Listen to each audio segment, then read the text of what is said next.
ఇది చూడండి సార్, ఇది ఒక ట్రెపీజియం, ఇది ఒక ట్రెపీజియం. దీనికి ఏవేవో ఫార్ములాలు వేస్తారు సార్, దీనికి ఏవేవో ఫార్ములాలు వేస్తారు.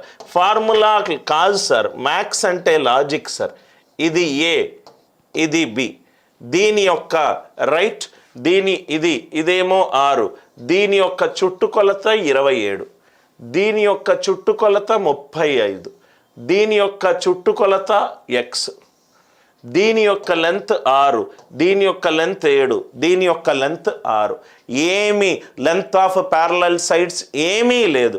ఈ క్వశ్చన్ని కూడా మనము ఎలా సాల్వ్ చేయొచ్చు అంటే పేపర్ ఫోల్డింగ్ తోటి మనం సాల్వ్ చేయొచ్చు. పేపర్ ఫోల్డింగ్, దీన్ని మనం పాపులర్గా వర్చువల్ పొజిషనింగ్ కాన్సెప్ట్ అని అంటాం. పేపర్ ఫోల్డింగ్, పేపర్ ఫోల్డింగ్, ఈ పేపర్ ఫోల్డింగ్ కాన్సెప్ట్. పేపర్ ఫోల్డింగ్లో ఈ క్వశ్చన్లో ఒక ఇంపార్టెంట్ రూట్ కాజ్ ఉంది సార్. దీని లెంత్ 6, దీని లెంత్ 6, దీని లెంత్ 6, రైట్. ఇదే ఫిగర్ ఇలా ఉంది కదా సార్, అనిల్ నాయర్స్ వే. నేనైతే ఈ క్వశ్చన్ని ఎలా సాల్వ్ చేస్తానో చూడండి, నేనైతే ఈ క్వశ్చన్ని ఎలా సాల్వ్ చేస్తానో చూడండి. ఇలా ఉంది సార్ ఫిగర్, రైట్, ఇలా ఉంది. ఈ ఫిగర్ని నేను ఇట్లా ఉల్టా పుల్టా చేస్తా.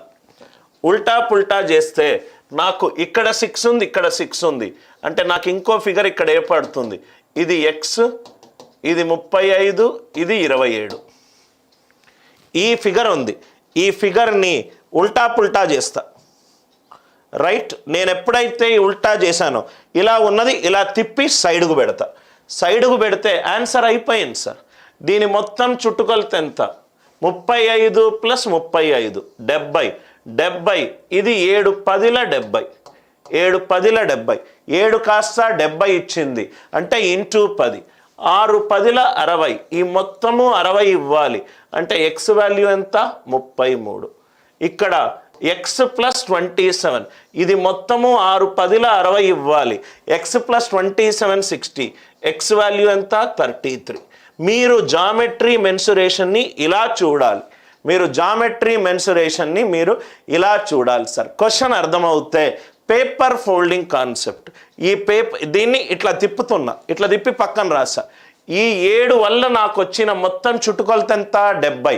7 10ల 70, 6 10ల 60, 27 + x అనేది 60, కాబట్టి x ఏమవ్వాలి? 33. ఇది 10 అవుతాయి, అన్ని 10 10, 6 10ల 60, x + 27 60, x వాల్యూ ఎంత? 33. I hope the idea it is very much clear to you.